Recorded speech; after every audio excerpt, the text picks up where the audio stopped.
어떠세요? 그냥 느낌, 그냥 첫 느낌이 어떠세요? 설명드리기 전에. 좋아요. 좋으세요? 네, 저 같아요. 저도 여기 있어요. 네. 또 어떤 느낌이 드세요? 저를 쳐다보고 있네요. 여기 이렇게 낭만이 없다고 하신 분 한번. 그래도 너무 좋으셨어요. 느끼시는 대로. 몰랐어. 온천 같아요. 아, 온천? 네. 어떤 느낌이세요? 아, 야외 온천. 따뜻하고 뭐 이런 느낌이에요. 온천 같아요. 그것도 괜찮아요. 그 느낌 딱 좀 느낌 들으니까 좀 그런 느낌도 들어요. 이게 좀 미래 질감은 진짜 그림 같은데. 여기요? 이런 부분들이? 그렇죠. 아까 제가 말씀드린 색연필, 톱니바퀴, 그 안에서 하이라이트, 대비, 등고줄 이런 게 있었죠. 그거를 화가가 물감을, 붓에 물감을 칠해서 하듯이 그 기능을 계속 하시다 보면 나한테 가장 맞는 이미지가 나올 때가 있어요. 그때가 딱 저는 멈춥니다. 맞아요. 네. 그렇기 때문에 이날 찍은 이 느낌을 제가 지금 다시 하라 그러면 전 못해요. 그때 그 느낌, 내가 찰나에 몰입해서 이 작품 속에 빠졌을 때 그 느낌으로서 기록된 거기 때문에, 그래서 다른 파일 저장하기, 그리고 나중에 또 이 느낌을 갖고 제가 어느 날 다시 고정을 하면 얘랑 또 다른 느낌이 또 나오죠. 그래서 이때 이제 상황을 이제 설명을 좀 드릴게요. 대부분 그림만 보시잖아요. 그래서 제가 오늘의 주제는 사진은 이야기이다. 저는 사진이 전업 작가가 아니고 일반 직장인이고요. 그럼 아침에 출퇴근을 해야 되는 시간이면 만원 버스와 만원 전철을 타야 돼요. 근데 어떤 날 아침에 눈 떠서 너무 가기 싫은 거예요. 출근길이 너무 가기 싫고 피곤하고 지친 날, 조금 삶이 좀 구질구질하다, 오늘 같은 날. 그러고 버스 정류장으로 가고 있었는데, 버스 정류장 벽 쪽으로 딱 핀 조명이 떨어지듯이 빛이 얘한테 떨어지고 있었어요. 우리 그럴 때 있잖아요. 어떤 상원에 그냥 그림자가 똑 떨어질 때, 그래서 이날 출근길만 한 터덜터덜 가는데 너무 힘든 그 마음이었는데, 얘가 딱 보는 순간 얘가 궁금해졌어요. 그래서 이때 이거를 즐기고 나서 우리가 그러잖아요. 뭐 물알치, 그러거나 어떤 자연에서 얻는 위로, 치유 이런 부분이 있잖아요. 아마 저는 사진을 찍으면서 자연에서부터 받는 치료가 상당히 컸었던 것 같아요. 제가 얘한테 다가갈 때는 조심조심 다가갔지만 얘로부터 그 따뜻한 온기와 초록색의 생명력, 그런 부분들, 이 플립도 한 귀퉁이에서 귀퉁이 자꾸 초라한 곳에 있었는데 제가 다가갈 순간 서로 마주하면서 둘이 교감을 하는 거죠. 이 플립이 되게 자꾸 초라하게 느껴졌어요. 초반에는. 왜 출근길하는 제 모습이 짜증이 났잖아요. 막 만원 버스 시달려야 되고, 이런 직장만. 그래서 얘가 관심이 갔었는데, 가서 보니 얘의 모습, 그 연두빛의 그 초록색이 저한테 생기로 스며들기 시작한 거죠. 그러면서 이때 스토리가 좀 이해가 되니까 훨씬 사진 이야기가 풍성해지죠. 그래서 제가 이때 황병기님의 가야금 연주가 생각이 났어요. 저는 가끔 새로운 시도를 참 잘합니다. 경계가 없기 때문에 좋으면 매칭을 시켜요. 그래서 사진이든 음악이든 여러분의 느낌을 그대로 살리는 걸 한번 시도해보세요.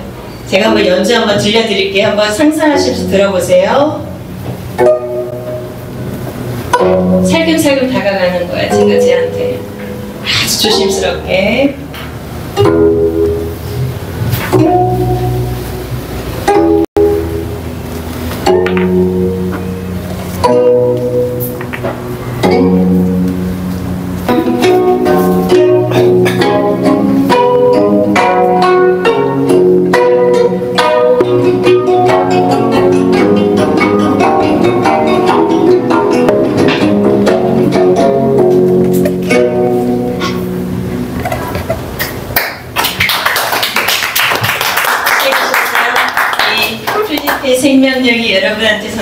됐을까요?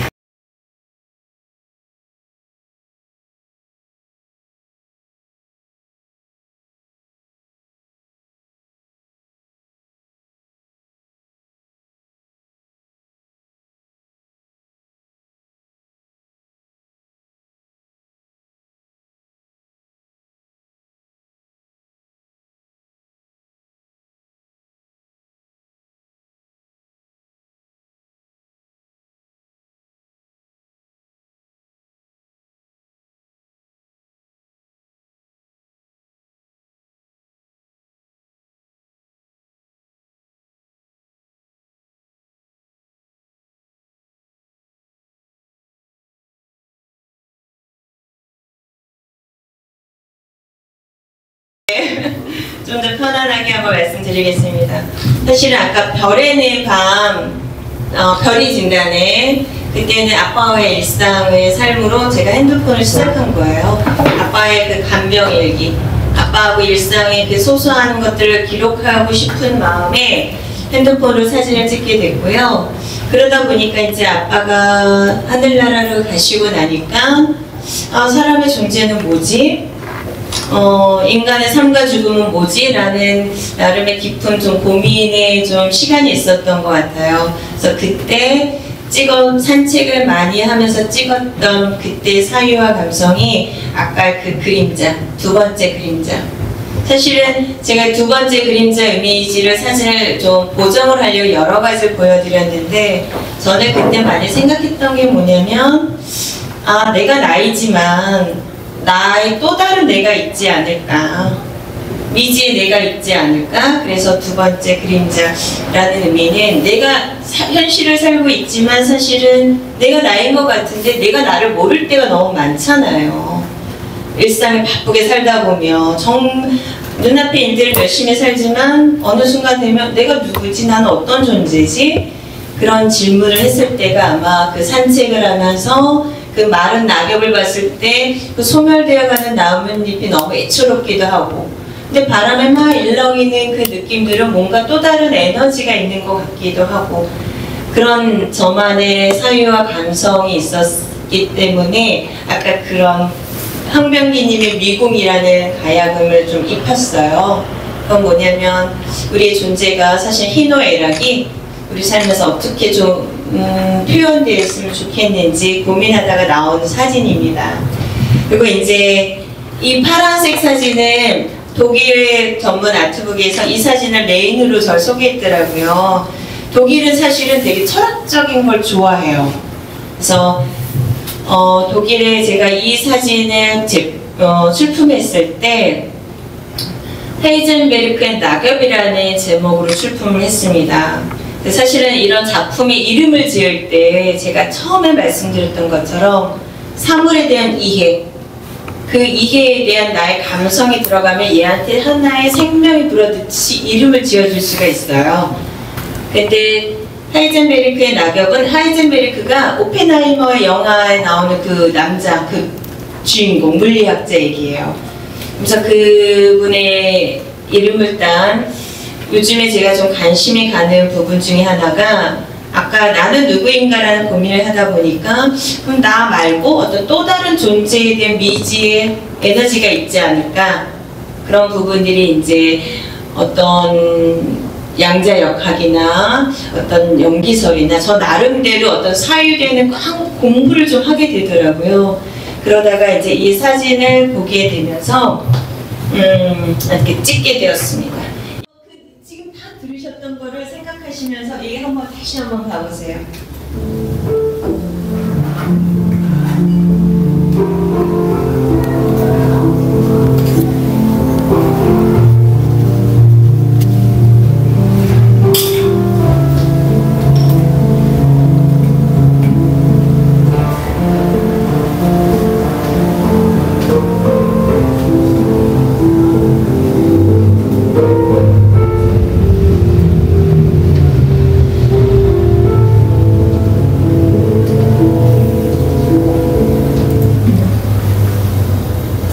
저는 이제 이 장면을 찍고 제가 쓴 걸 한번 읽어드릴게요. 보이는 건 넘어 떨어진 그 자리. 바람 따라 파르르 파르르 떨리는 호흡 사이로 우주의 기가 모이고 흩어진다. 생선과 소멸 그 떨림 사이로 소리 없는 바람이 분다. 온몸으로 바람이 된다. 사진에 보시면 여러분 느끼신 거 아마 그대로실 거예요. 저는 산책하면서 길을 걷는 걸 좋아하고 옛날도 역시 길을 걷다가 아스팔트에 있는 빗물이 고인 웅덩이였고 나무가 있었는데 그 나무에 원래 떨어진 그 자리에 얘가 떨어진 거죠. 얘하고 나무는 하나였던 애잖아요. 그런데 생성이 원래 있던 내가 나무에서 떨어진 나뭇잎이 어떻게 보였죠? 너무 말랐잖아요. 너무 마르니까 아프기도 하고 아련하기도 하고 또 아까 말씀하신 것처럼 아빠의 말기암 과정을 봤기 때문에 소멸되어가는 과정에 대한 애잔함도 있고 아픔도 있고 근데 그때 또 바람이 싹 불었어요. 그러니까 물 웅덩이가 파르르 파르르 물결이 이런 게 이 표현으로 아마 남겨진 걸 거예요. 그래서 이거 보시면 이 안에 제가 남겼던 아까 제가 사진은 이야기다, 사유다, 감성이다라는 표현을 제가 반복해서 하는 게 뭐냐면 내가 가졌던 사유 나무인데 나뭇잎도 있네 근데 한 자리에 있었네 근데 바람이 부네 파르르 움직이네 사실에 대한 이해가 있고 거기에 내 감정 아프다 너무 메말랐다 슬프다 거기에 이 사실에 대한 사물에 대한 이해와 그때 내가 느낀 감정이 나눔만 넣어주며 나는 떨어진 나뭇잎에 부는 바람에 파르르 떨렸다 이렇게 하나의 구절이 돼버리는 거예요. 그러면 이게 어떻게 보면 여러분만의 또 다른 문학적인 표현도 되고 그런 자신만의 언어가 있어야 자신만의 사진이 나와요. 이걸 제가 좀 강조하고 싶은 거예요.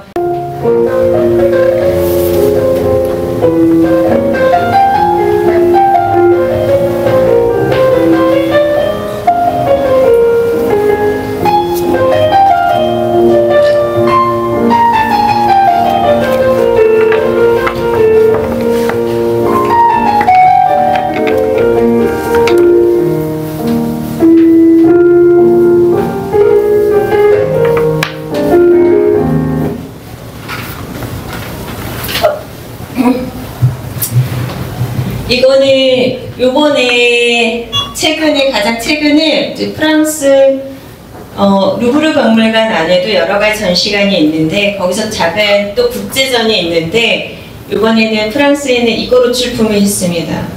그래서 프랑스는 아까 독일은 아까 그럼 철학적이고 막 의미심장하고 프랑스는 이렇게 밝고 자유롭고 낭만적이고 색감이 다르죠. 근데 이 사진을 한번 여러분한테 또 여쭤볼게요. 이 사진에서 느껴지는 거 노란색 물방울 또 뭐가 있을까요? 새들의 입이 많이 보이네요. 새들의 입? 예. 어저께도 어떤 분이 뿅아리가 삐약삐약 하는 것 같다 그러셨어요. 어디를 뚫고 입만 내가지고 쪽쪽쪽쪽 보이네. 저 위에서 보이네. 그리고 어저께 한 분이 저한테 아주 놀라운 정보를 주셨어요. 이건 제 사진인데 저는 이 밑에는 가로줄을 한 번도 본 적이 없습니다. 왜냐면 제 사진이지만 저도 4시 전 여기에만 있었거든요. 근데 저는 감정 이거 아무 느낌 없는데요. 저는 이 가로줄만 보여요. 어떤 분이 딱 그러시는 거예요. 근데 저는 그분 때문에 제 사진에 이게 있다는 걸 봤어요. 그래서 아까처럼 그냥 느끼시는 대로 표현해 주시면 돼요. 그래서 가로줄, 물방울, 노란색 또 뭐가 있을까요? 이게 좀 직선이 아니고 이게 흐르지 않나요? 그럼 속도감이 좀 느껴지죠? 네. 빙고 맞습니다. 맞아요. 저는 직장인이에요. 전업 사진작가가 아니고요. 저는 아침에 많은 버스를 타야 되고 때로는 출퇴근을 하는 사람입니다. 전철도 타고요. 근데 이날은 역시 말씀하신 것처럼 버스 안에 창문이에요. 네, 그래서 물방울 휘어지는 거는 버스와 이게 속도감이 생겼기 때문에 이렇게 생긴 거고요. 이 계절은 가을이었고요. 가로수에 노란 은행나무와 붉은 단풍잎이 조금 겹쳐있었어요. 그래서 버스 안의 창문에서 이렇게 비치는 이 빗방울이 너무 예뻤어요. 근데 사실은 이렇게 예쁘진 않았어요. 근데 그걸 찍고 아까 말씀드린 것처럼 색연필, 톱니바퀴, 그리고 색 고정, 그 과정을 통해서 내가 느꼈던 그 감정에 색을 입히기 시작한 거야. 아, 조금 노랗게, 좀 맑게. 그러다 보다가 어느 순간 딱 이 컬러가 나오면 아, 이거 내 거, 내 작품. 이게 딱 찜이 된 거예요. 그래서 여러분들한테도 말씀드리는 게 저와 같을 수는 없어요. 저도 오늘 다르고 내일 다르기 때문에 여러분이 느끼시는 걸 그대로 표현하시면 돼요. 질문 하나 해드릴게요. 네. 저 작품 찍고 나서 네. 어떤 생각이 들었어요? 오늘 작품 하나 건졌다. 오늘 하루 나는 나의 생산적인 창조물이 있다. 저는 정말 좋았어요. 이렇게 사실은 제가 사진을 찍을 스마트폰을 제가 고집하는 이유가 있습니다. 뭐냐면 제가 스마트폰을 우리가 SNS를 할 경우에 대부분이 비슷하잖아요. 맛집, 여행. 근데 그런 부분들이 이제 어느 순간 되면 자유롭지가 않은 사람들이 있어요. 그리고 시간과 공간의 제약도 있고요. 그래서 저는 일상에서 내가 누릴 수 있는 그 찰나의 순간을 가장 좋아합니다. 타이밍. 네, 타이밍. 그리고 그 찰나에 내가 누릴 수 있는 것들을 최대한 느껴요. 그래서 이날 그냥 그 버스 안에서 누리는 이 빗방울의 이 느낌이 저는 너무 좋았기 때문에 이 작품을 제3자한테 얘기할 때 네. 어떻게 얘기하세요? 제가 그래서 이 작품에 대한 걸 하나 읽어드리겠습니다. 이거는 그래서 보통 이제 작품 소개를 보낼 때가 있어요. 이제 프랑스에 이 작품을 보낼 때 어떻게 보냈냐면 제가 이 작품을 그대로 읽겠습니다.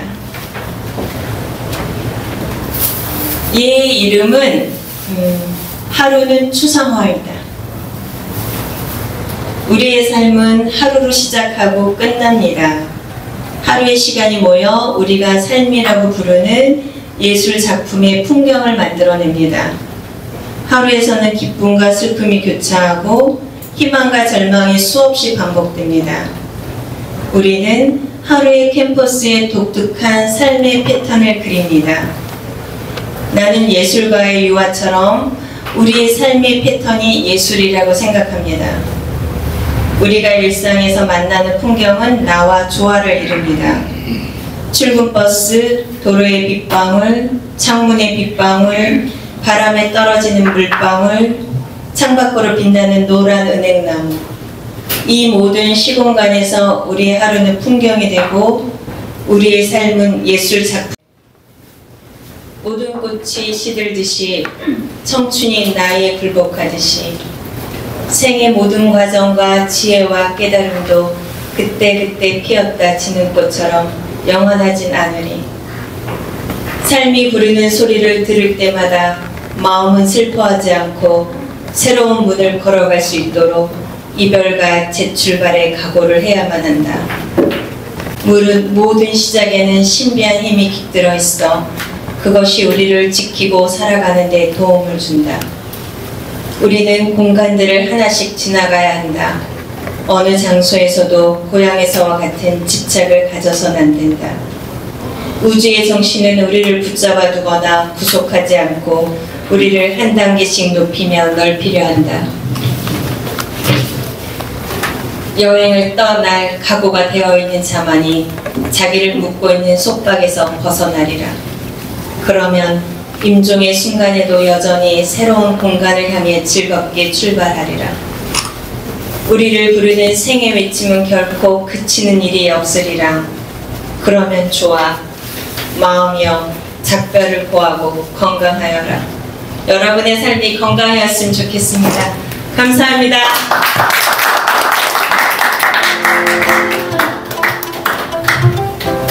저 시간 잘 맞추죠? 10분 빨리 끝냈습니다. 그래서 긴 시간 함께 해주셔서 너무 감사드리고요. 혹시 지금 엽서에 오늘 그날 이 시간을 보내면서 여러분 안에 좀 작은 생각이나 마음이나 그것을 조금 더 말랑말랑해졌으면 좋겠습니다. 그럼 가실 때 이거 하나씩 적어주셔서 저 앞에 들어오실 때 있고 엽서 받았던 통에다 이렇게 하나씩 넣어주시면 제가 집에 가서 또 마음에 잘 새겨서 다음에도 좋은 작품으로 여러분들의 마음을 담아서 좋은 작품 할 수 있는 작가가 되도록 하겠습니다. 감사합니다. 저기 도시락이 있어요. 근데 지금